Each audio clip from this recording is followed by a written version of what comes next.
What is up, my Shadowverse soldiers? It has been quite a bit of time since I last said that. So, I was on a little bit of vacation. I took some time off and wanted to step away from card games, or at least just from Shadowverse right now, because I think a lot was going on.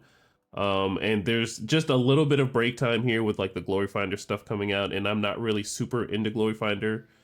But with our digital card game coming out, of course, there was a lot to talk about there too. And I kind of just wanted to sit in the back seat and just kind of watch for a little bit while I was, had my hands in another card game playing that and just kind of seeing how physical and digital really compared to each other. So we're going to talk a little bit about that, me being me and everything. I'll catch you guys up on that too, where I've been, and then we'll talk about all the Shadowverse good stuff. I just had a bit of trouble, posting this episode just because I didn't really know how to format everything, but at the same time, I was keeping you guys waiting because this is kind of like the introductory between like sets and everything, how I wanted to place this episode of Leonida's logs and stuff like that. But everything can't be perfect. So this is just going to be kind of like a set 9, set 10 Worlds Beyond review episode of the podcast. I have a nice little title for it, and I have a nice little thumbnail in mind for it as I'm recording it. So, we'll figure that out as we go, but let's go ahead and get into this episode. All right, so first with introductions here. So I am Sparta from Sparta's Evo. Hi, how are you doing? I am a Shadowverse Evolve content creator. I was talking about Shadowverse Evolve when they started around set 2. Just to give a little history there too, and in history of card games, I used to play Dragon Ball Super Masters. I played that competitively. I got top 16 in a couple events, so I know some good play lines, and I think I have a good brain up on my skull when it comes to playing card games competitively, at least physical wise, because in digital I've been getting my A whooped. But outside of that, I think I really do enjoy card games, and I've enjoyed Shadowverse since it came out like in 2016. I want to say that. I think it was 2016. Either 2016 was when it came out, or 2016 is when I figured out Shadowverse was a thing. And I played the OG card game for like a little bit, but I really didn't know about all the drama that was going on in terms of the negative reviews for Worlds Beyond. We won't get into that right now, but in terms of just history, I've known about Shadowverse for a while. But in terms of Evolve, I've been playing the game for quite some time, and I've gone through all the different sort of metas that have gone through an Evolve, so I think I have a decent little head mindset in terms of what is going towards the game, or at least just talking about what's going to be happening, since I am a consumer of the game as well, and I do want to be part of the media that's like, hey, I want to voice everybody's displeasure. Like, I know a huge problem that people have noticed that I've said on the website before was that it was just never updated, so I could never really upload these cards in like the English format so everybody can get the information on time. And when it's like a trickle down effect like that, it really does affect me when I want to give content for you guys. Then we're all talking about the same game and all the game that we love. So it's just very hard when the people that are funding your game or really just putting your game out there, it's just not really helping you out like that. But yeah, on this channel, we really do talk a lot about Shadowverse and everything that's going on with Shadowverse in terms of news, updates, and stuff like that. Just been lacking in terms of like the market, because I've really like looked at the market, and right now, like the market really does need to be paid attention to. I did pay attention when I finally bought my hero stuff. I finally paid attention to the market, and I was like, oh, okay. So something's going on with Shadowverse, and I feel like personally, it's not just me who hasn't fallen out of love with it. It's just like I just needed a break just to breathe. But yeah, we'll get into that stuff too. I'm Sparta from Sparta's Evo. Thank you for clicking onto the video. It means a lot to me that you're watching my stuff. I'm going to be doing stuff differently going on after this video. I will try and add like little fun little tweaks here to the video, so people will try and watch all the way through, or at least click to the beginning of the video, and then if they want a question answered, then just go straight to the end. So hopefully you guys can obtain some information from this video, or you're just sitting back relaxing. It's been a minute since I've talked to all of you. I hope everybody is doing well that is watching. This is just something that you can kick on in the background while you're doing a nice little drive, drink some coffee, doing some work, whatever, and just figuring out what's going on, and my thoughts and concerns on what's going on with Shadowverse Evolve and Shadowverse Worlds Beyond and everything going on with Shadowverse. All right, so tick number 1, where I have been. So I've just been on a little bit of a vacation. I had a passing in the family, and that had a bit of an effect on me that I didn't really know, not to really just get into a deep dive of like, trauma and everything, but I did have like a little bit of a passing of the family that really did change my schedule and lots of turns of things. Like honestly, my schedule's been changed since the Grand Showdown reveal because I had to stay up till like 5 in the morning streaming it. And watching the matches was very fun. I did say watching the matches was very fun, but then that stuff happened afterwards. But I do feel very better after that. By the way, if you guys were wondering, I absolutely love you guys. If you dropped any concerns or anything of like that, if you were just watching all the way through, thank you. But I have been on a vacation and I've been playing Dragon Ball Masters. I've been buying into Dragon Ball Masters recently while I've been taking this little break from Shadowverse. So I was playing in an event that was in Virginia. It was a very fun event, but playing in that event did give me some insight on what's been going on with card games, or at least what happens when you keep adding mechanics into your game and realistically when you don't change like the competitive rules, how they can change like the how people feel in the game. Because I feel like in one of my rounds, if we had a little bit more time, then that could have been more of a real match. But the game does have its restraints in terms of time, and I guess I didn't choose the best deck. There's many factors in that, and I can accept the different factors, of course. But when you keep adding mechanics into your game, it's just kind of weird. When you don't update any sort of like competitive time rules, like, oh, well, we're adding in 5 new mechanics, and you don't get the extra time because of all these mechanics need to go off and all these things need to trigger, and that does take time. But that's just me personally ranting about the things that happened over the past weekend in terms of card games. But yeah, I've been playing Dragon Ball Masters and I played in a regional. I didn't place too high. I placed like top 50, if any of that matters. I did get the extra prizing and stuff like that, so that was very fun. Had a blast, but I did get some different insight in terms of like card games, like physically and digitally, that I do want to give on some insight for everybody else.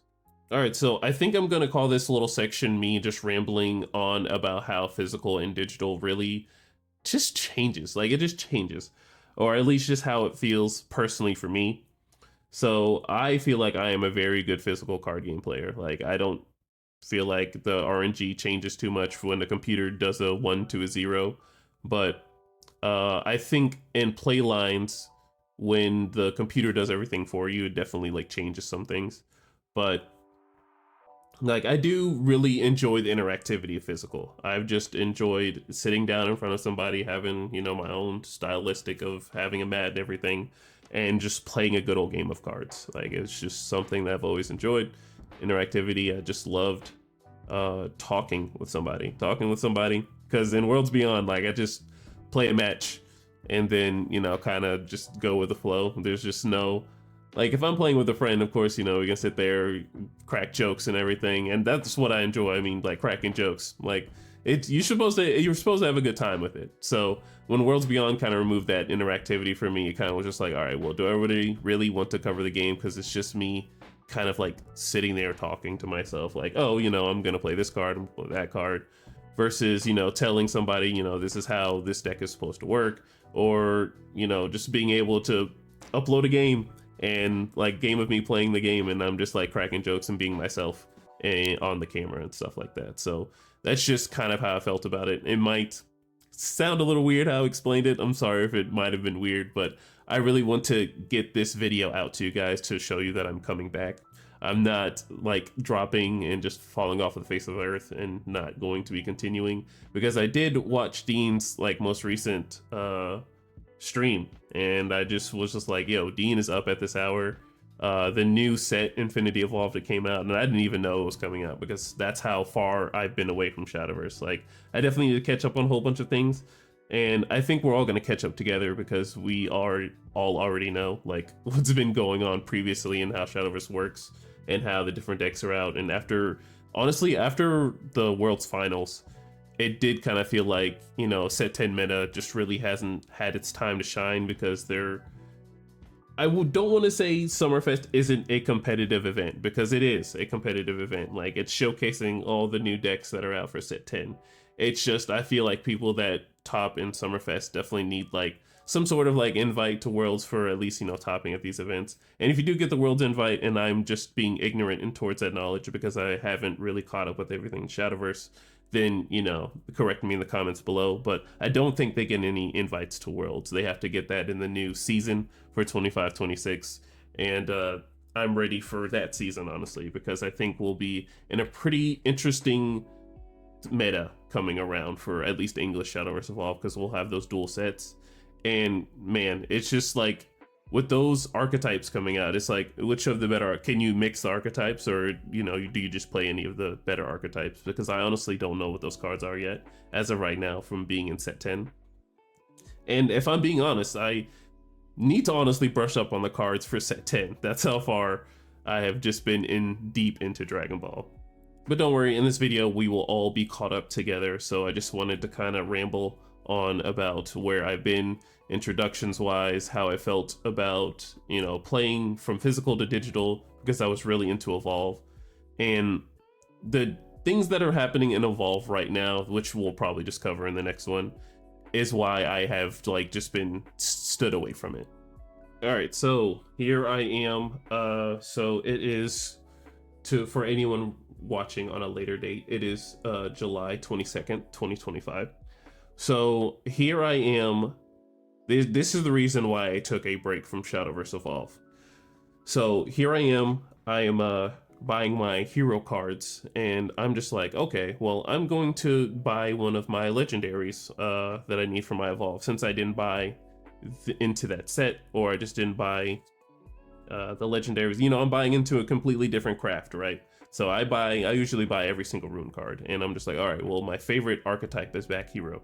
So here I am minding my Black A business, and I was like, okay, so I'm gonna type in, I bought the Celia Sky Commander, right? So I need her Evos. So let's see if we can find Celia. Okay, here we go, Celia. And I look at this price and I say, what the hell? I said, what the hell? And pardon my French, I actually said, what the hell, when I saw this. And I thought it might have been a joke. I was like, oh, okay, well, that might be an error. Let's go and see the other prices. I proceed to say, what the hell? Like, and we'll talk about it, but I just want to reiterate that I said what the hell when I saw this. All right, so you saw it in broad daylight, just like me. That was in real time. I'm recording this like just right on the same day. Celia Sky Commander, $34. The one thing I was telling everybody about this game, the number one like main point that I said about this game, was that it was affordable. It was affordable. Even if you bought into meta, it was affordable. Sword, I'm not gonna say Sword isn't like crazy meta. Like it's up there. Like you can definitely play it, but it's kind of like I always say, when you play aggro, it's like glass cannon. Like if you don't win off of your big play, then it's pretty much cooked. Like you're scraping the bottom of the barrel in terms of the match. If your opponent manages to predict what you're about to do, and you go for as of right now, it's not Thief Sword, gotta think of it, black and white token, right? You go in for your big play and they Angelic Barrage you, and you only have like 3 cards in your hand because it's Sword and you did your big play. It's just like, like what do you do after that? So when you really want to commit into that, it's just like, I'm paying $40 for one card. Granted, you only need like maybe like 2 of it in your deck, and granted, like that's fine. Like I can manage that. But like the whole point that I make about Shadowverse Evolve is that it's kind of like a secondary game. Nobody really plays it as their main game. Like, if you know what I'm saying, like people have already like played the other granddaddy of card games. Like we already have our basic like knowledge that we know from playing Vanguard, One Piece. If you're coming from One Piece, I don't want to count that as like a basis card game, but like it's one of the card games you can transition into like Shadowverse Evolve because you're already playing like an anime card game, like different stuff like that. Or Magic, Yu-Gi-Oh, Pokemon, those big names, like backgrounds, and they're just like, all right, well, I'm exploring into Shadowverse Evolve. That's what I've been seeing into Reddit, and we'll cover that too as well. That people are coming into our game from Worlds Beyond, and they're seeing like one card. They're like, okay, well, I played Sword, I want to play into Sword, and they see one Celia Sky Commander, just like $40. It's like, okay, well, it's $40 I could be using in packs for Worlds Beyond. Like, let's be honest, like make it make sense. So yeah, I mean, granted, like I guess the only takeaway is technically you're paying for like 2 cards in one, but even still, like $40 is a little insane. So I do believe I don't know exactly how the charts work. I don't exactly like I'm learning that as we speak right now on how the charts work, and uh I feel like as the card isn't being bought, it should get a little cheaper, or at least, people who have a whole bunch of it should definitely be selling it. But I don't know like the exact problem of it, and if anybody can drop that in the comments below so I can be like insightful, so we can spread the correct information Shadowverse wise, down drop it down below. I just want this to be a good source hub for beginning players, a good source hub for anyone who wants to talk about Shadowverse, who wants to converse about it. Like, we're all thinking the same thing in a way, or not in the same thinking in the same way. We're just all giving different perspectives, but we're all on the same page in terms of like information being known. So yeah, like I had to take a break from Evolve after that. I was like, okay, well, I bought all my hero stuff. It was pretty affordable. And then I was just like, all right, well, I definitely need like a game ender. And I looked at that. I bought my Celia's off of eBay because you need to look into a secondary market for buying cards and whatnot. So, and then I see on TCG Player that nothing was on eBay, of course. And then I just saw on TCG Player that that card was like super expensive, and I was like, whoa, like it was just a little ludicrous that the whole driving point that I would say was that this game is affordable, was that this game was affordable. Like, you could buy a competitive deck for less than $200, and if you really wanted to bling your stuff out, then you have that extra money you can shell out for it. It's your money, do whatever you want with it. But like the whole driving point of this game being a secondary game was that it was affordable. So that really did just kind of blow my mind a little bit. All right, so a bit of review. So we're going to cover over, so we're going to start off with Evolve. We're going to start off with Evolve, and then I guess we'll talk about Worlds Beyond towards the end. So if anybody is very interested in like wondering what I think about Worlds Beyond and everything like that, you can skip forward to the Worlds Beyond part. I'm going to be very rusty in terms of like getting back into everything. So I'm going to see if I can divide this into chapters, and if not, then try your best to fast forward. I'll see if I can mark it on the top right here when I start talking about Worlds Beyond and stuff like that. But we're going to start with Evolve because that's what everybody knows me for. So, Worlds Beyond people, feel free to stay and talk about Evolve and listen to what's everything that's happened. This will be a pretty nice review to be able to catch up on everything that has happened in Evolve so far. So let's go ahead and get into it. All right, so set 9 happened. So we had a lot of stuff that happened in set 9. So let me look at my notes here because I took some notes down to make sure you guys got the right information. All right, so we had our special vote campaign. We'll talk about that. We had grand finals, very fun watch. It messed up my entire schedule, of course. And then we had the big bomb in the room that was dropped with the schedule acceleration. So we're just gonna go over that stuff pretty quickly. Anybody that doesn't review any old news, then skip forward, stuff like that. But starting off with the special vote campaign. All right, so set 9 had our special vote campaign, and there was only one winner to rule them all. It was very fun to see everybody have the interactivity to be able to vote for a new SP card for English exclusive. I'm excited to see what this thing is going to look like. I am hoping it's going to be everything that everyone's hoped for, since everybody was able to vote for it. And I already knew from the get-go Abyss was going to win. Either Abyss or Dragon was going to win. And unfortunately, well, I guess Rune really did pull out of the gutter there because I did not think Rune would be as high as it was going to be. But I honestly thought Dragon and or Abyss was going to win that. And initially, Abyss did win. So I did kind of guess correct there. I did put a lot of faith in the Rune when it was sitting in first place if anybody was watching like I did. Rune did have first place for a little bit, and then the Abyss player said, oh no, we can't have that. And Abyss just pulled out of it at the last second. So I had a big smile on my face in terms of Rune, but shout out to all the Abyss players that are going to get that Vania SP. Oh, and to anyone who cares about stats and how the exact results were, so we had Vania in first, we had Sergio in second, with Filing being in third, so Rune and Abyss, as I guess, were in top 5. Top 3.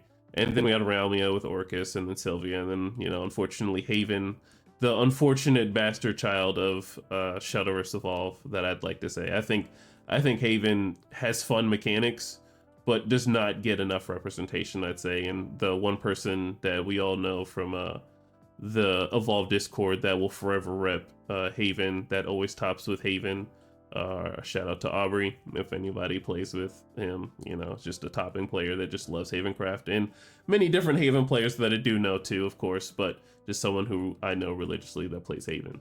All right, so let's talk about World's Finals a little bit. So I had future plans to initially make videos about Grand Finals, or yeah, Grand Finals, and the stream match and some of the different, you know, plays I would have made, because there were some slip ups on Grand Finals, and I don't have the link to World's Finals anymore to do any review on it. But I really did have some plans for that. But I will say that I am very excited. Well, I was very excited to see the amount of rune that was there. Everyone did say Earthright was going to be there, and that was going to be the deck. So, you know, I was already just kind of glazing because rune was going to be up there. But Earthright, just, I wouldn't say it got stale, because Baleon's sword got stale. Like that meta, like Orcus Puppet and Sword Natura, those decks got stale quick. Like I was just sick of seeing that. I was just like, all right, well, we're seeing this deck, and it was just like, you know, nothing else was really out. But now that we have like a little bit of more flavor with Rune being on the map and Abyss being on the map now, and people can still like attempt to get that game plan off. It might seem a little old. That's one thing I have noticed about like the different sets. Like if you're playing a deck that's like in like set 7 and you play against a set that's in set 10, it's like, okay, well, you know, this deck feels like it's on the brakes versus this deck being on straight gas. And of course, I know I made it like a 3 set difference. Of course, the set 7 deck is going to feel a little bit slower than set 10 deck. Yeah, I know. But you know what I mean. Like, of course, they're going to print those couple of cards that are going to really help out the archetype. Like we just did with, what was it, Vampire Ghost. And now it's actually just pretty playable now. But, you know, is the deck meta? Is the deck on gas? Like, you know, like is the deck on gas on par with other archetypes? Of course, there's going to be the archetypes that are just better than the others. Like, you know, everybody can't be top dog. We understand that. But, like, you know, I still want my deck to be functional when it comes out. Like, let's be serious. But yeah, sorry, started rambling. So getting into the first point here, so we have Wibs winning the whole thing with Vampire Abyss. So my thoughts on that exactly go as this. If Wibs went against that Kuan player, I'm pretty sure Kuan would have won this event. But everything goes as it does, and Wibs played the matchup very nicely. Very good exploit, by the way, on the aggro. Like, Rune just didn't have the answer, and that's unfortunate. That's just how it goes sometimes. And I think that's another thing I have a little bit of a problem with Evolve, is like playing Dragon Ball Masters. Like, you can have like a Bible in your hand, honestly. You could have a Bible. And just Evolve, it's just like, you know, I draw my card. I potentially, if my deck allows me to, I draw 2. And that feels like a godsend of a thing in Shadowverse Evolve. It's just like, if you're able to draw 2 cards in your turn to be able to filter like that, then, you know, you're doing very well. If you can either flood the board very nicely and your opponent doesn't have the massive answer, which as we go later on in the sets, everybody's getting the massive amounts of the answer. So, like, you know, like the aggro kind of might get pushed out in the meta, and then, you know, control might be a thing. But like drawing 2, and you're either a aggro deck, a mid-range deck, just drawing 2 in this game just feels amazing, especially if there's no filter attached to it. But yeah, just drawing 2 is just amazing. Versus in my example, in playing in Masters, drawing 2 is just me starting my turn, and I swing with another card, I get another card, and then I'm pretty sure the next 5 cards I'm going to be playing in Masters is going to draw me cards. So, like, you know, it's just different coming from that realm into Masters back into Evolve, where it's like, okay, well, you know, I got to steady my hand, I got to steady the pace, you know, I got to slow down, because like it's like playing Masters is going from gas and then going into Evolve. It's like, all right, you know, this is the peace, the calm, the serenity, the control aspect of like card games. But yeah, shout out to Wibs for getting first place with Vampire's Abyss. If it was up against Kuan, I do think that would have been quite the match to watch. Because honestly, I will say that Grand Finals match did kind of feel like a little bit of a letdown, just because the Rune player didn't see the answer, and Wibs was just able to keep aboard the whole time. And I was just like, okay, well, you know, it's over. Like, all that build up for all those hours just for that like 5 minutes of open can of Whoopee. So getting into Symphonus. So Symphonus was the top Earthright player. We did see this player a whole bunch in the stream. Was very insightful to see a very good Runecraft player on stream just take out names and just start winning. You know, you won every match until the last one. Your deck worked until it didn't. Your deck worked until it didn't. Like, shouts out to that. Like, that's already a feat in itself with how Shadowverse is played sometimes. Like, sometimes people's just decks just don't work throughout the tournament, and I know how that goes. And then we have the third place D-Shift Kuan Runecraft. So I'm telling you, like, in a different reality, if this were the grand finals, Kuan would have won. But there was all that practice that Wibbs got through, just beating Earthright. So in a different realm, I'm pretty sure yeah, Chappers played against Symphonus, and Earthright doesn't, not Earthright, D-Shift doesn't do well into Earthright.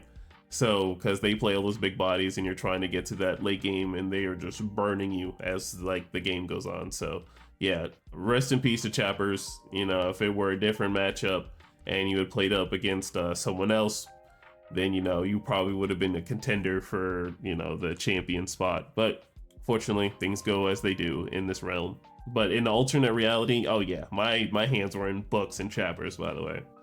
All right, and then we have Sun's fourth place, Earthright Rune.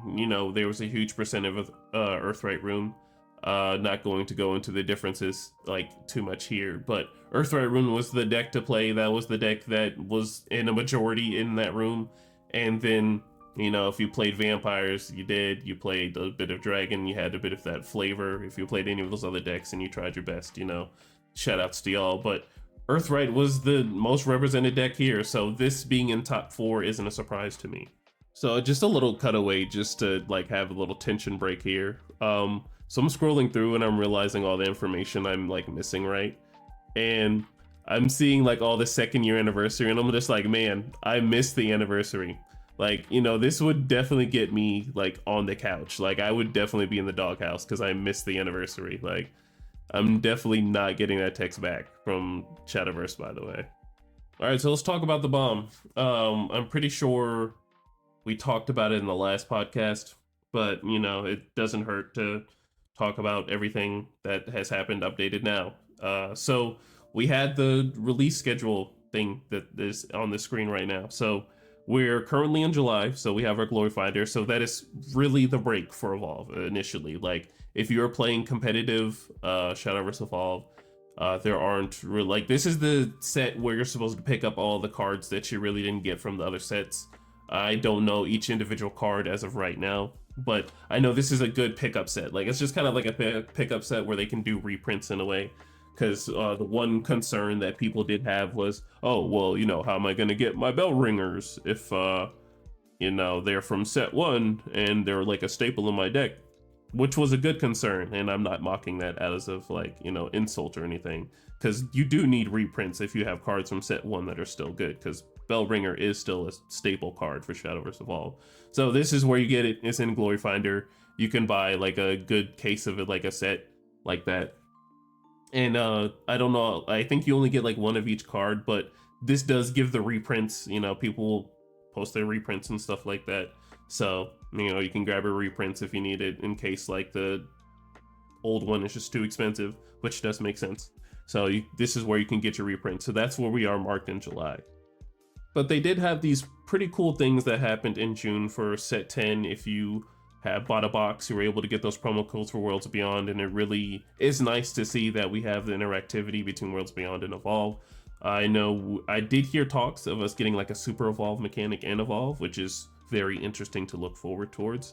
But, that's all just rumor and speculation that I've just heard. I just need to do more digging into it, and of course, with information that's going to be coming up in my birth month, by the way, shout outs to me. August, we have our Vanguard collab set, which we will be doing the reveals of that very soon, probably this upcoming week, after we might think of potentially doing the rest of these like deck setups. Like I've honestly been thinking about doing the Masquerade Ghost one, but I do believe like that deck is common knowledge now. But after like reading a whole bunch of like Reddit posts that I've been kind of low-key lurking on, I've been seeing that people are new and coming into the game and they don't know how this deck works. So, why not put out that content, right?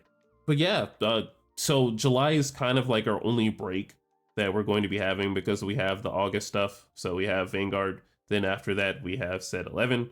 And then after that, we have Seaside Memories meta. And then that's when we get into the hectic stuff in November with the combined sets. And we're only going to have like a month to kind of figure out what two archetypes what two archetypes out of one craft are going to be the strongest. And we're going to have to explore meta. And then some people might not even be getting into that stuff because once Uma comes out in December, like that's really just going to outscale everything in November. I mean, those decks hopefully are still going to be playable, but I'm pretty sure in December, like usually when they release something new, that stuff is just like on gas and it's just so good, then why play the old stuff? And of course, we have the year 2026, which doesn't exist yet, but we have the combined sets in January, and then we have that nice little break in February so we can breathe again. So, you can feel free to fill up your wallets so you can, buy into the next thing which comes in March, which is the New World Genesis. All right, so like a little sit down and chat about what's going to be happening with the release schedule. So my recommendation, if you are a diehard Shadowverse fan, I'd say, get these cards that you need for the decks that you want to play. I always believe in casual and competitive play. If you are a hard competitive player, you're going to buy into the stuff. You're going to need what you need for that current meta. We'll definitely have some updates and dates on the channel in terms for like dates for upcoming events. I know as of this video is coming out, I'm pretty sure all of the summer fest events have happened outside of Philly, and that's something I've looked into. I'm not sure if I was at the last one, not the last summer fest, but I was at the last event last year. I'm pretty sure that was one of the competitive ones. I don't think it was Spring Fest. I think it may have been Spring Fest. I'm not sure. I know it was like a regional in Philly, but it's gonna be nice if I'm able to go again. I'm not sure where I'm at in terms of like financials wise of going to Philly, but hopefully I can go there and see a whole bunch of you if you guys are gonna be there. See some friendly faces, being able to talk about Evolve in person in terms of that meta. But yeah, like people are just talking about skipping. As we are going to cover things, I feel like if you just need to get the things. I'd say we have the tools and access to see future, like into the future of what's going to be good. So it's not harmful to like maybe skip a set and wait for these cards to like drop in price, because that's kind of honestly what I do, if I'm gonna be honest. Like if there's like a super meta deck like Hero Sword, I kind of bought into it before it got super expensive, before everybody bought it, and like the deck was like $40, or it was like 40 or like $90. And I was just like, all right, well, I'm gonna just pick up Hero Sword. And then everybody bought into Hero Sword and it was like really expensive. But look at how much Hero Sword costs now. Like it's, it's like not that expensive. It's like still like a pretty good deck to play too. I would highly recommend that to anyone who's like playing into it the first time. But like you can just wait. Like it doesn't hurt to wait. And with how Shadowverse Evolve is right now, like I'm going to wait. I personally am not going to buy those Celia Sky Commanders at $40. And if that means I can't play Hero Sword, then I'm just gonna budget build and show the world differently if I end up topping with that. But I do play the game casually and I've tried competitively. Might look into that into the future competitive wise as well. But I just love Shadowverse in general. So we'll see into that into the future. But so yeah, in terms of skipping, I'd say just make sure you get the core cards that you need, because the commons and the bronze and silvers and golds are probably not going to cost like nothing. So I'd say go ahead and pick them up. Like Seaside Memories is kind of like a nice little reprint set in a way, so that's going to be a nice little, well, hopefully if the cards aren't going to be crazy expensive, since they're kind of like low-key in a way like reprints but with just different art. So these cards that are going to be, well, the maybe like one card that you'll need for the new decks, there'll probably be like a surplus of, so you'll be able to get like that revamp in October with those old decks if you just want your new arts and stuff like that. But come August and September, we're going to be in like a new kind of card meta too, so you'll have to look at out for that too if you want to like skip. But I think people are really thinking about skipping more in like November with the combined sets, just because in December those cards that are coming out in Uma are going to be very, very strong. Okay, so one last concern that everybody was having about these combined sets, because if you don't already know, of course, if you're new from Worlds Beyond and you're still here, thank you for listening. In set 9, we had our first combined sets where we had our legendary and the distribution like problem in terms of like getting the correct amount of legendaries that you needed for your deck. They did release a note, of course, that said, hey, they're gonna locate the correct amount of like rarities that we need for each case, because it seemed like in set 9, if you got a case of that set, you really just did not get every single card that you needed. And that's the whole point of buying a case, is because you just want to get every single card that you need and being able to build every deck. And then everything you don't need, you can just like move off and stuff, which is just very convenient for some players, which was very convenient for me because I need cards too. So, it just really gets the whole ball rolling. But it does hurt when you open your case and you don't open everything and you're missing something. So I believe that was really the big problem in set 9, and they said they're going to do better come November. So we have to sit here and cross our fingers and make sure everybody gets the right amount of stuff, which, my fingers are crossed too, because I know come November, this is going to be like very insane, the amount of cards that are going to be out. All right, so that was pretty much everything that happened in set 9. So if I missed anything, feel free to correct me. I'm not the perfect human being. So now we are into set 10. So set 10 is a wonderful set for the Gods of the Arcana. All that stuff with the new, what we got, Masquerade Ghost. We got Leviathan Dragon. Speaking of Leviathan, I have started Shadowverse Flame. Very big. I know people told me not to watch season 1, but I've watched season 1, and with the quality of anime I've been watching as of 2025, it does feel like I'm going back in time and watching like a season 1 of Yu-Gi-Oh! So, in terms of Flame, I'd say like I do like the color of the characters and whatnot. Like they kind of remind me of My Little Pony characters, if I'm being serious. But outside of that, I have enjoyed watching it. Like it's something nice to put on in the background if you're like doing like work on your computer, honestly, with like in dub.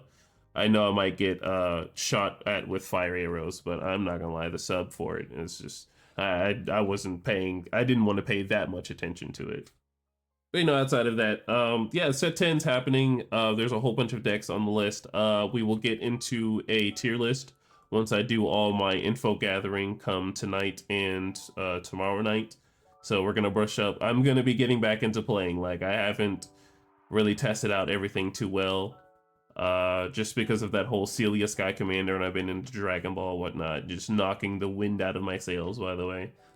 We will definitely get some Rune coverage, because, we want to see how good Rune is doing. Of course, in the form of Earthright, which it's going to carry over here, and stuff like that. But yeah, let's go ahead and look at a little list here of what's going on in terms of set 10 meta. Alright, so this is the overview for set 10. Alright, so like we already know, Earthright is going to carry over because Earthright is just still gas. I think Earthright gets a couple of new cards. It's been quite a minute since I did the reveals here, and we're just going to be transitioning into Vanguard pretty soon too. So we'll be in the Vanguard meta pretty soon as well, and we'll talk about Vanguard too and everything. But Earthright, we already know, is going to be taking over. Still Bats is going to be a thing as with puppets, but we do have the Leviathan Dragon, which we were talking about. Abyss can come in the form of Masquerade Ghost too, if anybody is worried about that too. I don't think Masquerade Ghost is all the way up there, but I do think like it's something to watch out for. And then we have Armed Dragon, which people were waiting for Leviathan Dragon to be a thing. And then of course Sword, Black and White is a thing too, but Sword will always be glass cannony unless it's like very, very aggressive to the point where your opponent has to have every single answer. And as I said before, as we continue into the Shadowverse Evolve chain, everybody's getting answers to everything. Everybody's getting board wipes. So, as you play aggressive, people are just getting more tools and stuff to remove your things. Also, if you want a very good set 10 thing, check out Outer Orange. She did a wonderful stream on the podcast. Well, not on the podcast. She did a wonderful stream on Grand Finals. Check out her content too. I do have a different perspective on some of the things that she talks about. But you know, that's just from one gamer to another. Like, it's nothing bad. It's just like just perspective difference, of course, which we all have, you know, as an opinion. Like, just we have yeah. All right, but on the real though, let us start talking about Summerfest. So I've missed a lot. We're not going to go over every single deck that has happened in Summerfest. We'll do a quick overview because set 10 meta is probably going to look a little bit like set 9, but we have like a new neutral card that's like a big boss monster that everybody's playing, and it's an amazing card. An amazing card is very good. Like, if your deck doesn't have a finisher, then that is the card to run as a finisher. And then if you're running budget, you can probably still get away with Sylvie and whatnot, just in case if you're still, you know, running on a budget. But you know, everybody wants to play the new big baddie. All right, so doing a quick little overview here on the dates that are left here. So it is still July 22nd. That is the day of recording this. So we still have the Texas event. We still have Toronto that's still going to be happening. We still have the event in Georgia. And then we have the Philadelphia event, which was close out the Summerfest event, which, you know, these dates, you know, this is something I'm looking into. So hopefully we're able to go and we can see some familiar faces and amazing people. I know Dean is probably going to be there. I've been invited to a team to potentially play. So we'll see how events go and stuff like that. But those are the events that are going to be happening left. So, you know, try and plan around those dates if you're able to go. And if you're already planning on going, then best of luck to you when you go on the battlefield. All right, so let's talk about the Rosemont event that happened for Summerfest, which was the real first event for set 10. So we're going to see a big difference in some decks. So looking at this, we do see that Earthright, and we still have red and blue. So we're still in like a red and blue meta here, with Swordcraft actually being probably the third most represented. Well, Swordcraft and Forestcraft like represented the same, you know, same player base here. But you know, of course, the outliers being Dragon and Haven, and you know, Idols and Uma, stuff like that, the different universes. But let's go ahead and get into these teams. All right, so we got some lovely people in these top tables here, and if I think that's correct, I'm pretty sure that's Dean on Haven, so that's pretty interesting. That's pretty interesting. So that's Dean. Dean, like, shout outs and congratulations for the Rosemont event, getting in second place. All right, so update on what I just reviewed here. So I looked at the dates, and this tournament came out like, this tournament was like 6 days after like the new set had just dropped. So, or this is literally like the next day after set 10 drops. So there was no way anybody was going to be able to play any of the new cards here. So this is more of like a set 9 thing. So we're just going to skip past this. But I do want to give credit to everybody that did do a good job. All right, so to give credit to the first place team, so we have Nanja Business with Curie, Hikie, and Tihu. I think it was Tihu. You know, correct me if I'm wrong in the comments. But, you know, congratulations to the first place team. Alrighty, in second place, we got Buff Guy Rough Ride, where we have Oliver, we have Dean, our very own Sinrotinian Dean. Check out his channel if you guys haven't before. He makes wonderful Shadowverse Evolve and Worlds Beyond content. Love the man. In second place, and then we have Nightshade. So shout out to Buff Guys Rough Ride for getting second place. All right, and then we have our third place team, Encore Collectibles, with Concorin and then Brian M. And then we have a mystery guy. He just had a shrug thing on his name, so, you know, smiley face shrug guy, you know, that works out. So shout out to them for getting third place and, you know, securing that top 4 spot. All right, so I do want to apologize to everyone that I might have skipped over in set 9 that I did give their recognition to, but we just wanted to, you know, look at what everything was going on in set 9. But technically that tournament was only like, I think like a day after set 10 came out, so there were like no cards in set 10. So we're now going to look at a Summerfest that did happen in set 10 that has some pretty good results in it, and that happened in Hungary, and we're going to look at what the meta looks like here. All right, so finally, a set 10 little meta shakeup here. So, you know, blue is still going to be big with Runecraft. Earthright is still something that's pretty stable. The new cards for Runecraft in set 10 really didn't matter too much outside of a build that we're about to see, which is pretty spicy, I'd say. Pretty spicy. That really does work with the deck that it's in. But Earthright was still like a very solid pick with Abysscraft coming in many different forms, actually, with Vampire still being solid and Masquerade Ghost being a thing. And then Dragoncraft actually coming up here because Armed Dragon is something that people are looking towards in set 10. So they ended up playing that. And then Haven being around. Well, actually, where is Swordcraft here? What's going on? Oh, Swordcraft is green. Oh, that's interesting. Oh, yeah, that's got to be a like mess up here. So Havencraft actually being more represented than Sword, and then Horsecraft being represented right about the same with just being 13%. All right, to shouting out to the top three place teams here. So first place we have Symphonist shouting out the players. So we have Skyhook, Creeko, hey, you know how we are on the channel. And we have Hounded Tessie. And then in second place we have Tengen Tompa London Invasion Division, which is a pretty cool name by the way. And we have Spectaculate Signs, we have Dominic and Volcard. So I think that is the Dom, the great rune player that is out there. And then in third place we have Ruin Your Day with Ruby Nova Dev, Porto Top, and then we have Wolfie Dono, which is kind of crazy how they have Rune in their name and there's not a single Rune player. All right, so the first first deck that we're going to be looking at is Lashena. Believe it or not, Lashena is back in business. She got some very nice cards with those new little rune cards that came in set 10, rocking with the little Lyle stuff. Linkle, excuse me, the Fool Arcana, which is gonna progressively deal damage to you, which also just helps with Lashena gameplay, because die by 1,000 paper cuts, as we say at our local scene. Shout out Twin Tail, but yeah, like this deck is just here to whittle you down, and I'm glad it's not running that Giant Chimera, because the Giant Chimera is just like so, or like RNG sometimes. So that was really like the whole game plan of like the Unbodied Witch into like Giant Chimera. So I'm glad that this deck has a new form, and I'm hoping that this build is a little more solid, which with these results this deck does seem pretty solid. All right, so in second place we have Creeko on Abysscraft.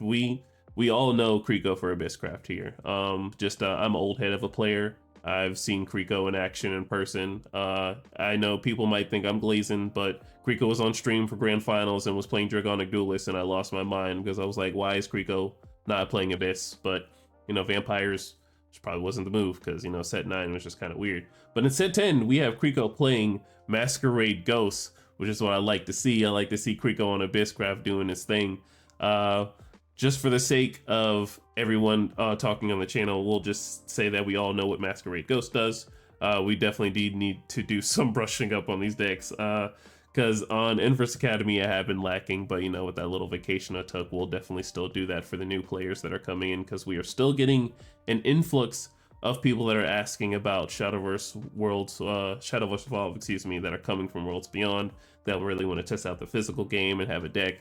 But they have the huge problem of having like the local scene and everything, which it's very hard to get in your area if you're asking about something and they don't have it in stock, which of course with the Worlds Beyond starter set stuff, we'll get into that. But with everything that's happening, it's very good to see that Creeko's on Abysscraft.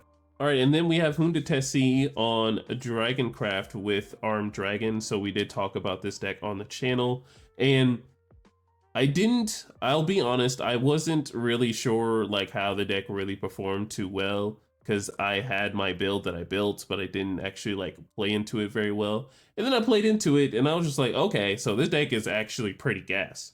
So these dragonic weapons just being on the field that can really buff up your defense on your cards. And if they're not an evolved follower and they're sitting like as a 3/5, that's like a problem, which can definitely happen into this deck, which is like very scary. And then like if you ever feel put into a corner with a dragon, you just drop Jerva, and then your opponent has to remove Jerva, or you just straight up just to win the game after that. So playing against the deck and really experiencing it, I'm not gonna say that Armed Dragon is broken, but I do believe that, kind of like Dragonic Duelist, that deck does really look very fun to play. And of course, with the top end with the Great World, so this is the card. This is card to have for set 10. Like, if you're still running Sylvia, then you're still running on budget. And this is just the card to have. This is the neutral card that is just to win it all. If you have this and the Evolve, and this is like the card that you draw, you get good removal, you can heal, and then you can spend 10 play points to remove this from the cemetery to put down the boss monster into your EX area, which you will be playing the very next turn, and most likely winning the game, because this combo is very nice. Sorry for that little cut there, for the little transition there, but Yeah, like this is just a good combo, and this being put into Dragon is just very strong. All right, so now we're getting into the second place team where we're going to be talking about the Tengen Toppa. These guys were able to get second place, and we're going to be looking at spectacular designs swordcraft deck, which has a bit of a black and white package with the new Hawker stuff, which I'm not, well, I'm not going to say I'm not 100% sure what the deck does, but one Hawker gets out another one, and when you get out another Hawker, that can get out another one, and when you have all the Hawkers on the field, then they all do something all together initially. So that's how I know how the deck really functions. So let's go ahead and get into this breakdown. All right, so the new legendary that came out, it's at 10, the Alaska Warhawker, is just a 5 cost that you're able to play to search out your Illuminasuna.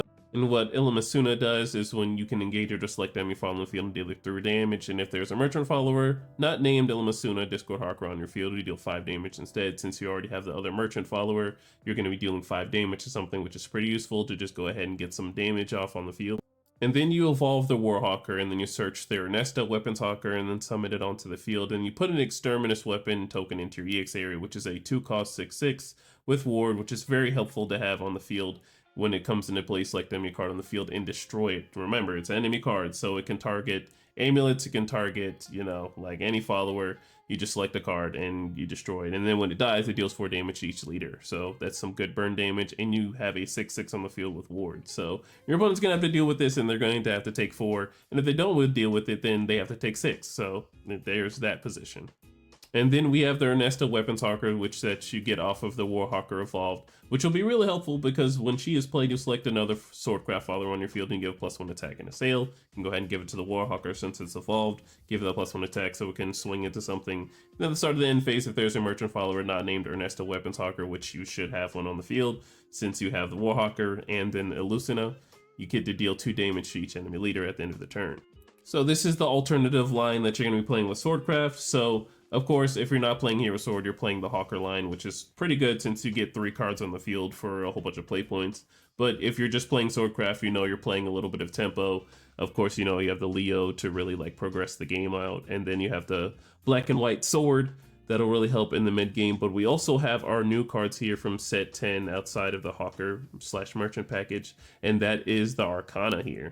All right, so the Chariot Arcana. So it's a 3-cost 3/3. When it comes into play, you can choose one of the following. You can summon a Knight token. You can give this follower +1 attack, rush, and ward. Or you can 3 deal 2 damage each enemy leader. Or 4 you can spend 4 play points extra to bury this card, and you may summon a number 7 Oluon Runaway Chariot from your Evolved deck. So the one thing I do enjoy about this card is that it has a multitude of abilities. So if you are playing low to the ground, you can summon a Knight token. If you need to remove something, you can give this thing rush and +1 attack. And then if it does survive, it also has ward. And then on top of that, if you want to just deal burn damage, since you want to play tempo with a control player, you can just deal 2 damage to their face. Or if you're really late into the game and you know you really get those bricky hands with Swordcraft, you can draw this card and then spend those total 7 play points to play the Runaway Chariot. And what the Runaway Chariot does is that it can't attack enemies, you know, thank goodness, because this would be a Storm card of a Swordcraft card if it were. And at the start of your end phase, you do the following 2 times. You roll a 6-sided die. If you roll a 1 or 2, destroy each enemy follower on the field. If you roll a 3 or 4, deal 7 damage to each enemy leader. And if you roll a 5 or a 6, you deal 7 damage to your leader. So I know people have run the wacky combo of running this card and Lyriel at the same time, so if they roll a 5 or 6, they don't deal any damage to their leader. But let's be real, if you're going to be getting that combo off, that's probably something you might be getting away with in Glory Finder. But sometimes you really do have to just roll the dice. And, you know, if the dice messes with you, then, you know, play the lottery, you won. Like, you know, you won.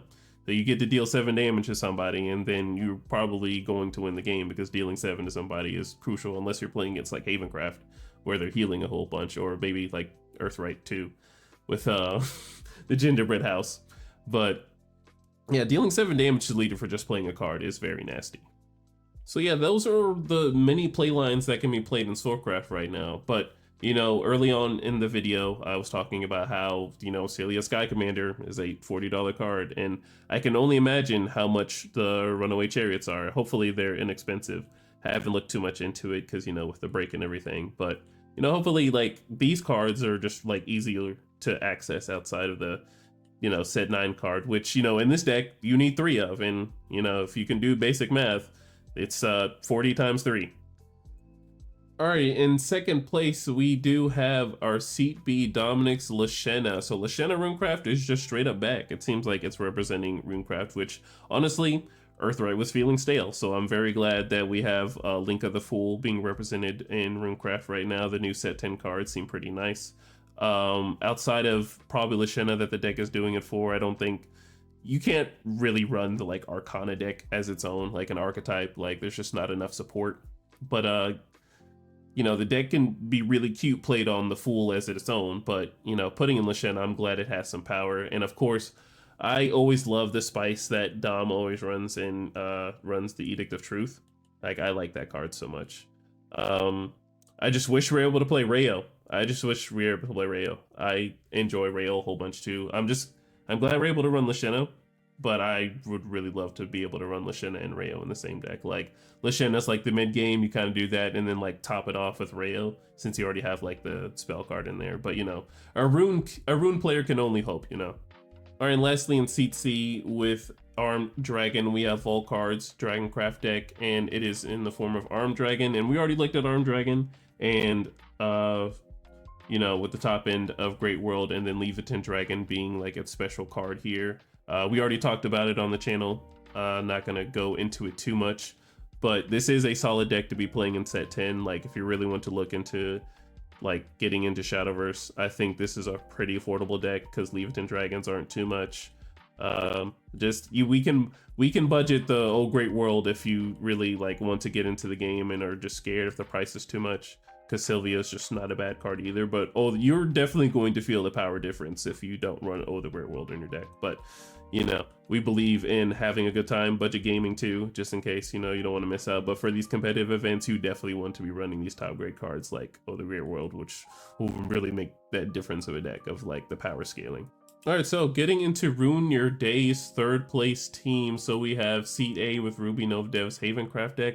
And this is kind of like a Stormhaven Ward kind of build that just topped at Summerfest. So we have all these new cards. I don't think, it's been a minute since I talked about Stormhaven Ward, honestly. So we're not gonna go over card for card, but just a nice little synopsis for me that I'm happy of. Like if Bejeweled Shrine can come back, then Alana's Prayer has a chance to come back. That's my hopes and dreams, that Alana's Prayer can just come back. Because Bejeweled Shrine is a card that wasn't really played, and I'm glad it's like finally played. So getting into the nice new set 10 cards, so we have this Sophina. This card is pretty nasty, as being as a 2/5 in with Ward.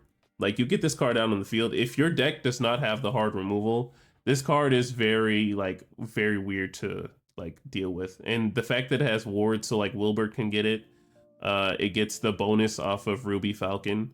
And mind you, like this deck is filling up the board with cards, and if you're only able to do increments of 3 damage, when it's like, oh yeah, well you can deal 4 damage or like 5 damage, no bro, you're only dealing 3 to one thing, so you're not going to hard remove things in terms of numbers. Like you need a card that says, hey, place this card in the cemetery, or it can't deal X, I can tell you that much, it can't deal X.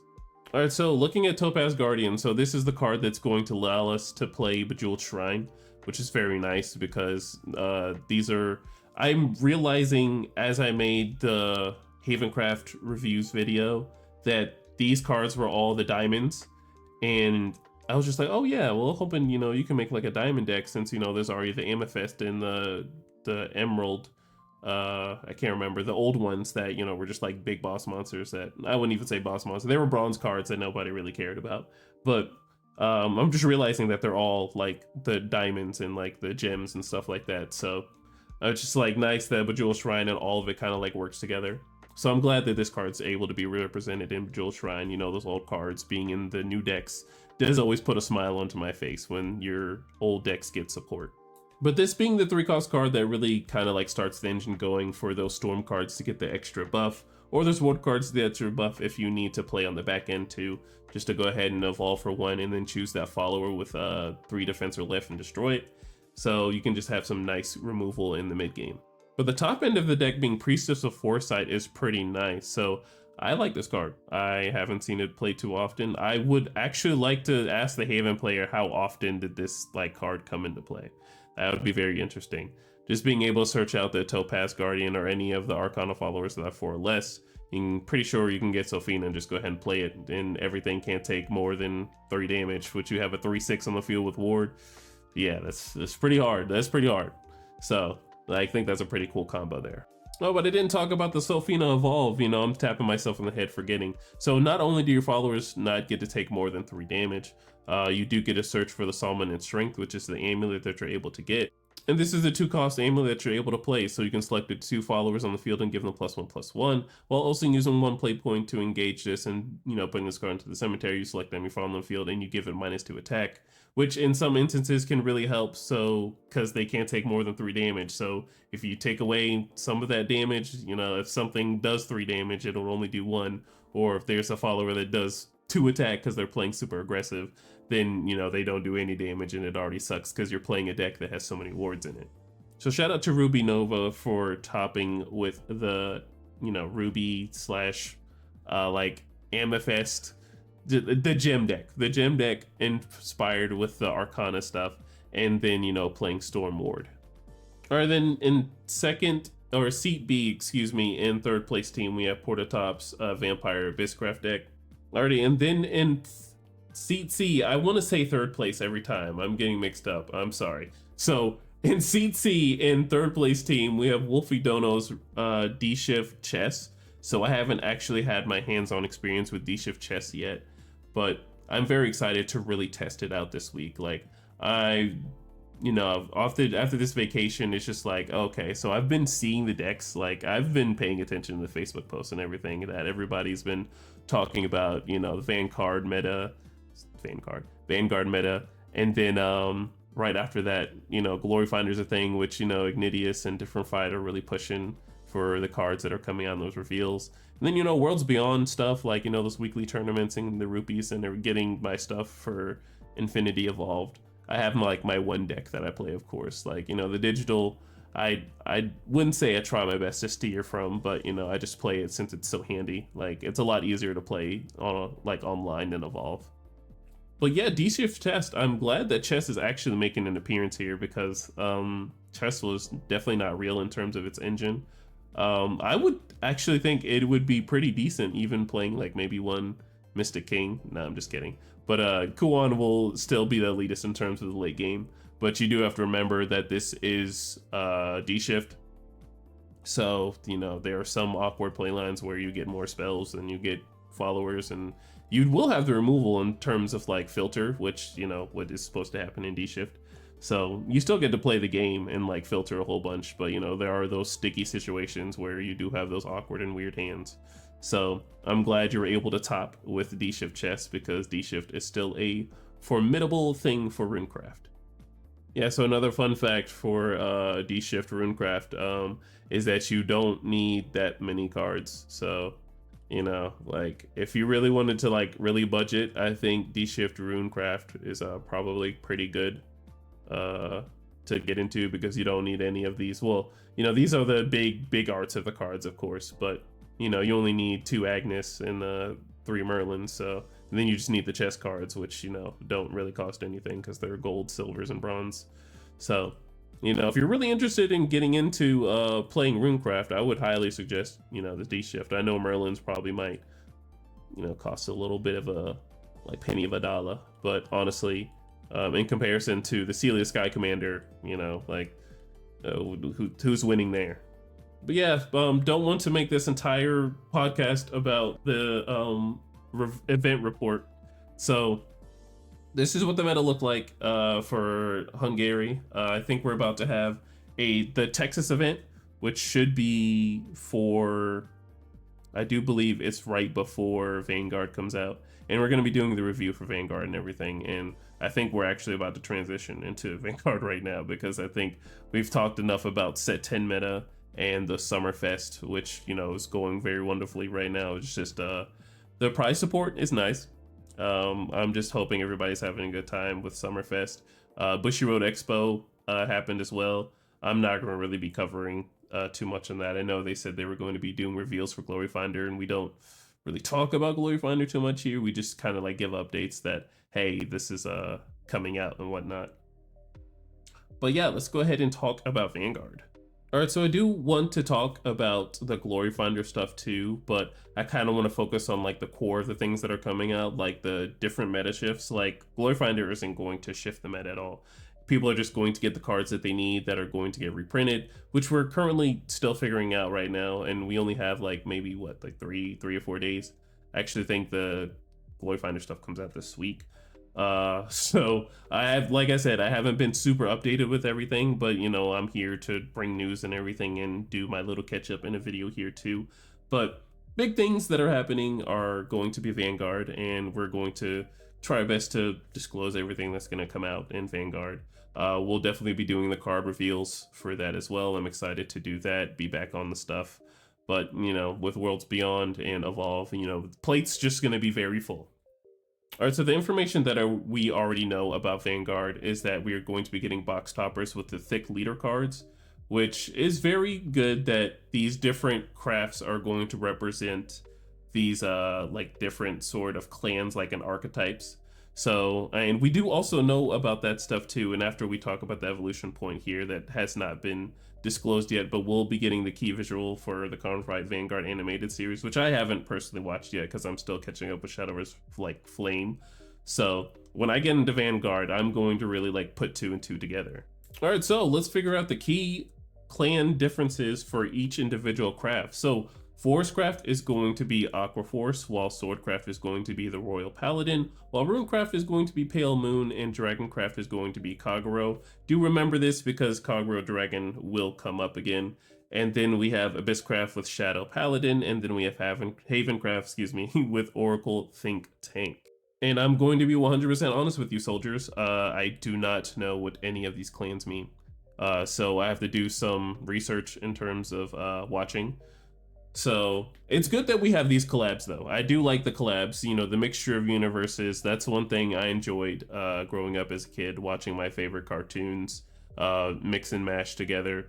Like if anybody was watching TV during my time, and I know I might expose my age a little bit and, you know, make people's back hurt. But, you know, when Cartoon Network was doing their little collision events and Disney Channel had their little collision universe events, i.e., that being like Ben 10 and Generator Rex, that was my jam. Outside of the nostalgia though, but I just enjoy when they do crossover universes like this. All right, so there's the extra box toppers that are going to be here. So if people are getting a case, you know, let people know what these pull rates are going to be like, because you know, if people are only going to open like 1 liter in a case, like that's going to be a little insane because they already upped the rarity on like, you know, boxes at least coming with at least an SL or above. And then, you know, with these box toppers, you know, getting these thin leader cards for whatever reason, you know, not being able, like these are things that should come in the starter deck. If they don't include this leader card, then, you know, that's wrong. But I'm pretty sure they're going to have these thin leader cards in the starter deck, because if they aren't, one, I'm going to sound like a dummy, but like at the same time, like this is something they should just already be giving out in the starter decks, which there are 2 starter decks that do come out when Vanguard crossover set does drop.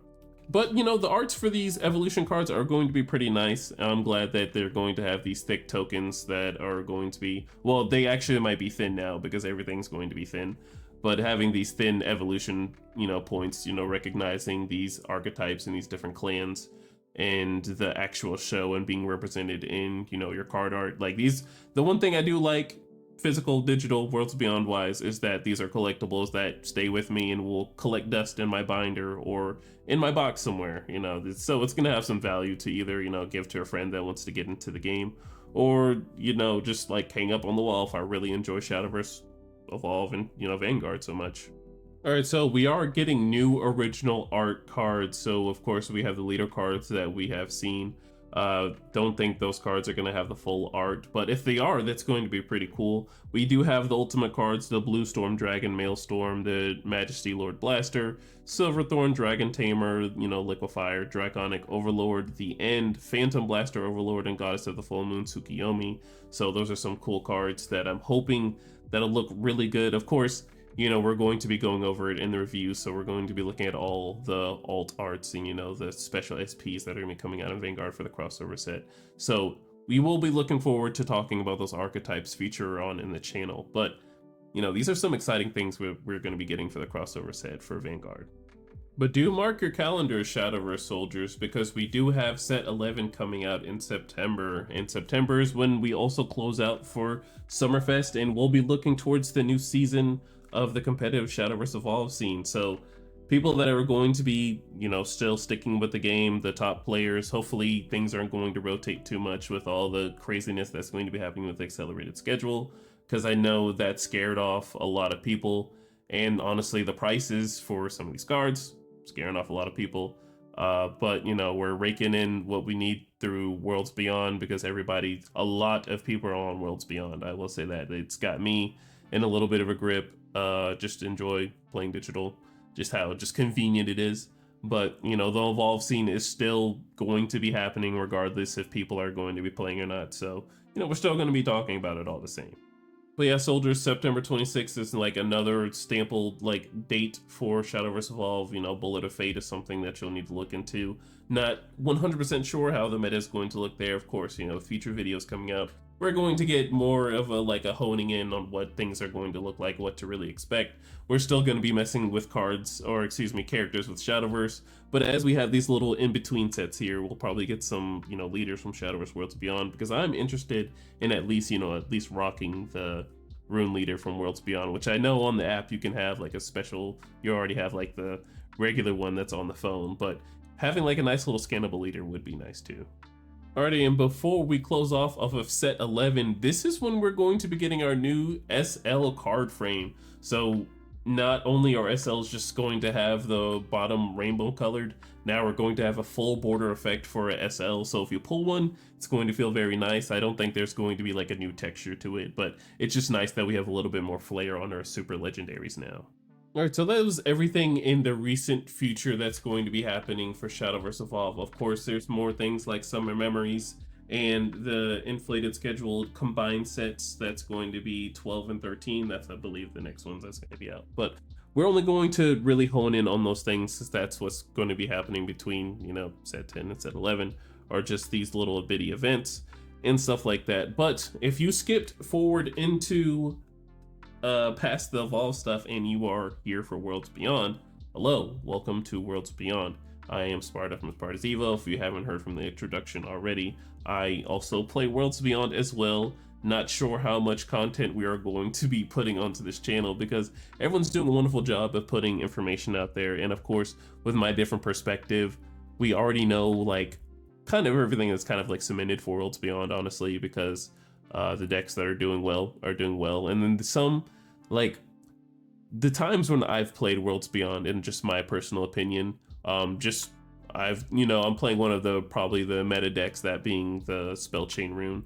Anagrea, very good card. I think the only time I really lose the big brain matchup is when my opponent draws all three of Anagrea and just outplays the world out of me. Now, granted, just to give some history here, not a high-ranking Shadowverse Worlds Beyond player due to my break, but we'll be getting back into it, of course. I made sure I built my one deck, and I did have a little bit of a problem, which did kind of, made me agree a little bit in terms of the negative tones that was happening with Worlds Beyond, in terms of the whole drama that was happening with the Vials issue and the inflation in terms of how much packs cost from the regular OG Shadowverse into Shadowverse Worlds Beyond. And I really didn't know how to touch on that personally for me, because I didn't play the OG Shadowverse game all too much. I was able to build my deck just like that, and it was easy. But in this one, you do have to open a lot more packs, and you do have to work a little bit more for it. But these events are very helpful, and if you kind of look at it in a Dragon Ball Dokkan aspect, these events help you get Dragon Stones. It's kind of the same thing, but we're playing the card game. Well, I guess Dokkan is technically card games too, but the gachas and stuff like that. But being able to really create your own deck does, by the end of the set, if you like play every day, which, you know, is a big ask for some people, you know, for people who have lives and enjoy to touch grass, that is a big ask. But, you know, people who have the huge dedication are going to do it. Like, you know, people just, they have their own fan base, you know, me included. Look at me making content for the game. So who am I to judge anybody else, right? And I'm not really judging anybody else, but like, that's just really what you have to do. You got to put the time in. Unfortunately, I haven't, but, you know, coming off of vacation, and I'm not saying this is like my job or anything, but, you know, coming off of like vacation from stepping away from the Shadowverse scene and seeing how everything was really unfolding, it's very nice seeing that there's other people that have like very big love for the game, seeing the huge amount of regular Evolve players and the World Beyond numbers. Like, because I looked at the views, like I've just seen like 1K views on every view like video. I'm just like, yo, Worlds Beyond is so big. Like day one of Shadowverse Worlds Beyond, there were so many people logged in, and then like it definitely was half that number day two. I think everyone had the huge love for the launch of the event. I loved speaking in the Worlds Beyond Discord and, you know, conversating with everybody passing those friend codes all around, which I definitely need to. When I do on my next Worlds Beyond video, I will like drop my friend code, and we'll have the Shadowverse soldiers little thing. We have a guild, by the way. We have a guild, by the way, which we'll put up on the screen. If it's not here when I edit here, but then I'll have it in the next video when I put my friend code up for the Worlds Beyond content, which we'll be recording soon. So, you know, add it if you want. I will, you know, pause the video. I would enjoy more friends. Love everybody that I've encountered in Worlds Beyond, that being the people that we play at our local scene and stuff like that. And I just enjoy how convenient Worlds Beyond is. But if I were to quote anyone on any of the content Worlds Beyond I've seen, it would be from Dean. And this game does, like, for a card game, this game just runs like so big on my computer. Like, I'm able to run Marvel Rivals on my PC pretty nicely. Like, of course, Doctor Strange Ultimate still makes my like PC lag, because, like, you know, come on, be serious. Like, it's a chug. But this game, like, I was trying to record, and if my mic's working in any of the other like previous recordings, it was like messing my mic up. So this game does chug, and it has like a big huge hit on like my PC power. But, you know, I just got new parts like last couple months ago, so it's doing pretty fair. All right, but getting back into my personal experience with Worlds Beyond. So with the drama that did happen, I didn't really have my hand in that. So, you know, seeing the new prices, I was just like, okay, well, you know, I'm gonna buy the deck helping little boost, and then, you know, spend a little bit on the extra little like packs that you're able to get. So day one, you know, just purchase all the packs. Still wasn't able to build a deck with the packs I did buy, and, you know, they had those extra missions and stuff. But, you know, I got busy like a little bit after Worlds Beyond came out, so didn't really, you know, get to play all too much. But, you know, we got a little bit more free time, so we'll be getting to the Worlds Beyond stuff, and you'll be seeing my face a little more often. So I hope you do subscribe if you are coming from Worlds Beyond, because I would enjoy to see new faces as we do more Shadowverse Evolve and Shadowverse content in general for the near future. But so day one, just to give you a little log, so I had a problem linking my account to Worlds Beyond. So I had a little bit of a delay of a start. So the first week I didn't have my link account, so I wasn't able to get my starter deck for like the first week because I couldn't link my account. So like an idiot, I decided to delete my account so I can relink it. So I deleted it, and then I got the email saying, oh, well, your account needs to be deactivated for 3 days until you can relink it, or just be able to make a new account under this email. And I said, goodness gracious, I just made this 10 times harder for myself. So not only was I a week behind in terms of getting like just the boosted up starter deck, I wasn't able to link my account. So I wasn't able to get the benefits from linking your account, which was pretty lame. So I had a bit of a rocky start. So getting into the next week, I got my account, everything linked up, you know, being able to play my first deck playing ranked. And it did feel like a grind mindset, because the games do feel very fast. They do very fast. The first like second week, you know, first 2 weeks of the game, mind you. But then, you know, as games progress on, they start to get longer. Like right now, I think with Infinity Evolved, like you get into some very grindy matchups in ranked. Like Like they definitely like you can have buckets of sweat for how much the both of you are trying to win your ranked match. And you know, that's how it should feel. Like it should feel like a fight sometimes. But you know, if somebody's playing like a little fun deck, you know, just go with the vibes sometimes. But personally for me, like definitely having game very next turn, and then like I'm at 13 health and I just lose, and it's just like, oh man, like I got that, like just the rug swept from under me. Like that's just how it feels sometimes. And you know, since I already disclosed that I play Rune, you can already know the only matchup where it feels like just exactly like that. So, and that's Portalcraft. Portalcraft, don't want to give like too much of like any information because I would be talking out of the back of my hand. But as I've played Runecraft, in my personal experience, I've had the biggest, hardest time with Portalcraft. And I think that's the only, well, that I know people are saying that Dragoncraft is bad too, but you know, Dragoncraft will always have like I absolutely hate, like as a Rune player, I can definitely say this, you know, and hate is a very strong word. I absolutely hate the skill barrier. Like having to do 2 instances of damage is something as a Runecraft player is annoying, but hence is why it's a thing and why it's a hindrance. But yeah, I absolutely hate barrier. But yeah, so you know, day one, it was very fun for the launch, and then right after that, we had that whole linking account issue. And then I was able to play week 2, but you know, I was still kind of transitioning over into Dragon Ball, and now we're getting back into the scene with Infinity Evolved. I don't really know, like, I bought into the swordcraft stuff because the cards look very nice, one, and two, that ability, that legendary is just very good for sword. So I'm not going to be doing like a deck profile, but you know, I will be playing this game, you know, potentially like streaming it on what you guys might be doing in terms of like, you know, getting better with decks.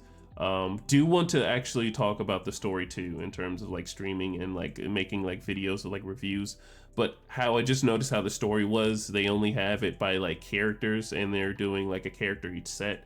So we'll probably just do the one character as like the episode 1, or we'll have the episode 1 be the prologue, and then we'll have character 1, and then you know we have the character 2 that just came out with Infinity Evolved. But soldiers, do let me know how you think about Infinity Evolved if you are also watching from Evolved, or the Evolved side and going into Worlds Beyond here. Let me know how you think about your experience that's been going on through Worlds Beyond and the new cards in Infinity Evolved. Do you enjoy that as well? Because I am personally enjoying everything that's happening for Swordcraft. Not too much of a big difference because, you know, it's just a really like mini card set, but I kind of like the little like mini theme booster here for like set 2 Infinity Evolved. All right, so I think that covers everything that I personally had going on for Worlds Beyond, but one more thing that I do want to say is the likes and dislikes of the game. So we'll go ahead and start off with the dislikes that I personally don't enjoy for the game. Like, so first thing is like I feel poor all the time. I feel poor all the time at this game. Like if I don't shell out any money to like get packs like day 1, it's just like you feel like you're stuck in poverty and you're waiting for an event. You're waiting for the event. And it's like a free to play player, you're waiting for the event. And I feel like even as you're waiting for the event, like you are just like hoping.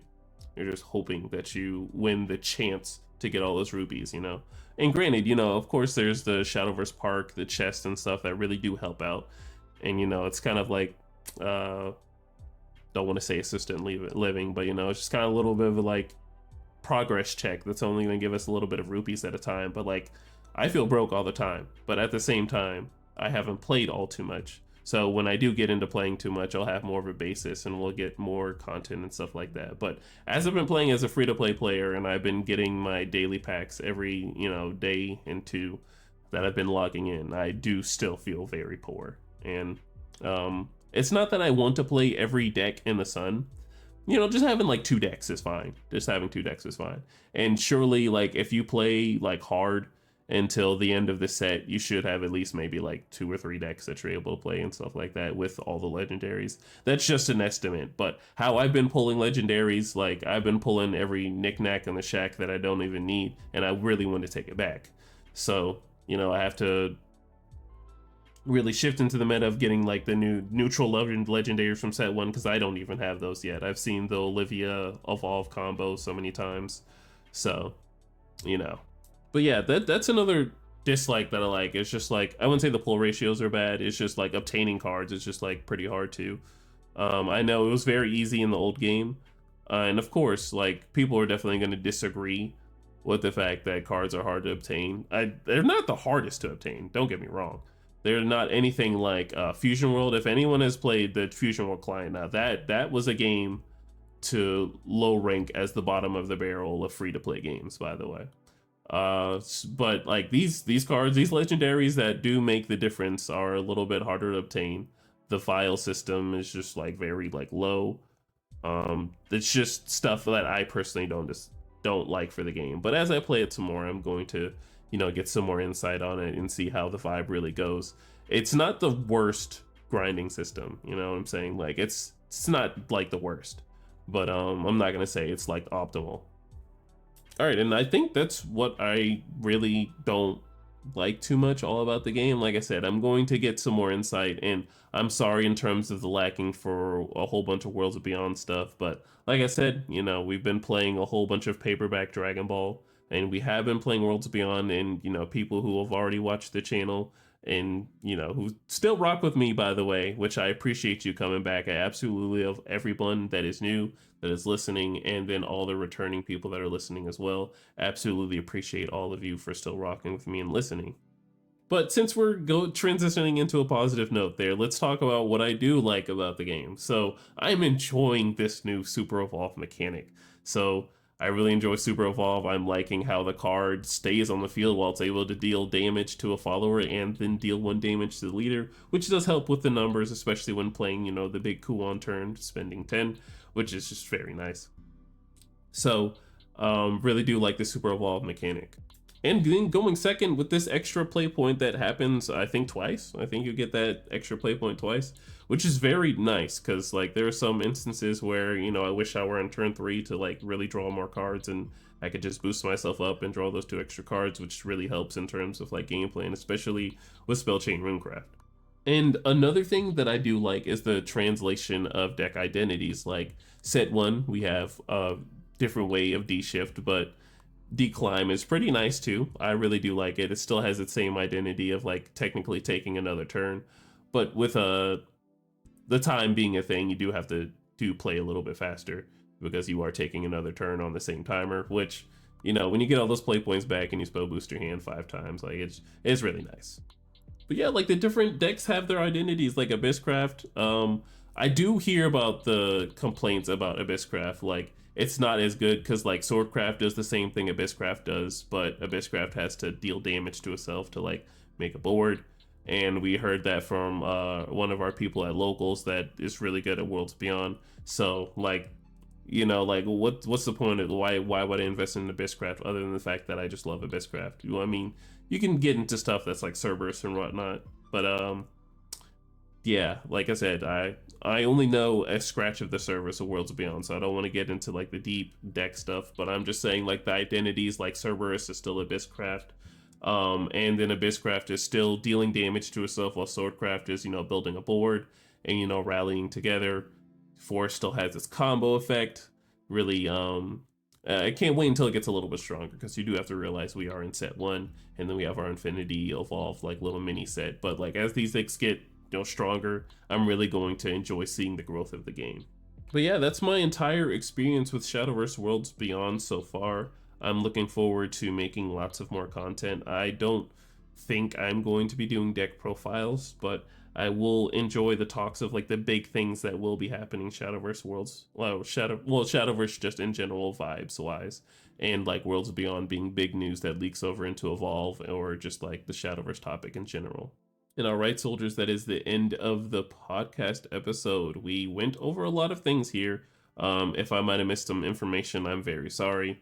It's been crazy, but felt like a huge weight off my shoulders being able to finally record this episode because, man, it's been like almost a month. I'd say almost a month, and I promised the very next day, if not the day after that this episode of the podcast would be out. But we're going to go ahead and finally knocked it out. This was the thing that was really stalling me from everything. We're going to be reviewing everything for Cardfight Vanguard for Shadowverse Evolve, the crossover set, which is happening next. Still contemplating Glory Finder. We'll think into that. Like I said, we already talked about this stuff and everything. But thank you all for listening. I love all of you. I know you guys may have missed me. I missed you. You guys grew taller. You look different. I'm glad. I like the way your hair looks. Uh, anyways, y'all take it easy. Make sure to stay safe in whatever you do tonight, and stay safe with whatever you do for the rest of the year.